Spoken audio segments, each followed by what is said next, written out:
যখন নিজামীরা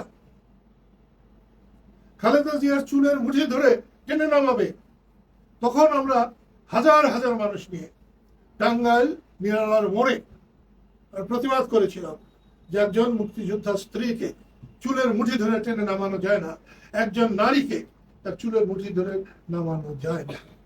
এটা হয়তো বিএনপির মনে নাই, ওদের মনেই থাকে না। আমি যখন 308 দিন ঘরের বাইরে ছিলাম, সেই সময় যেমন বঙ্গবন্ধু কবরে আমি গিয়েছি, মৌলানা আব্দুল হামিদ খান ভাসানীর কবরে যেমন গিয়েছি, শেরে বাংলার কবরে গিয়েছি, হোসেন শহীদ সালাউদ্দিন কবরে গিয়েছি, নাজিমউদ্দিন সাহেবের কবরে গিয়েছি, তেমনি জিয়াউর রহমানের কবরেও গিয়েছে। একজন মুসলমান হিসাবে মুসলমানের কবরে ফাতেহা পাঠ করতে আমি গিয়েছিলাম।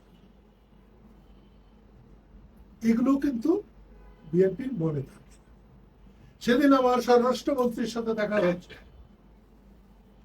কথার পর প্রথমেই সে বলেছে, কি পরিমাণ জানাশোনা কথা, প্রথমেই সে বলেছে, কাদের ভাই আপনারা তারেক রহমানের সাথে ব্যস্তও যেতে চান নাই।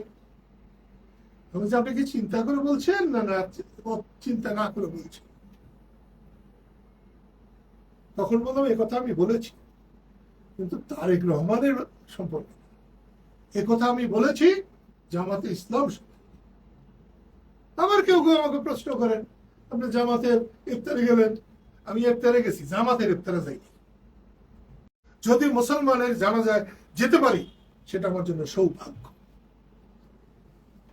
মুক্তিযুদ্ধের কথা বলে, আমি যদি 16ই ডিসেম্বর নিয়াজির সামনে না যেতাম, তাহলে এ বিজয় হতো শুধু ভারতের, শুধু ভারতের, শুধু ভারতের। যে কথা এখন ভারত বলতে চায়, শুধু আমার জন্য বলতে পারে। সেই 50 বছর স্বাধীনতার দক্ষিণ প্লাজা একটা অনুষ্ঠান হয়েছিল,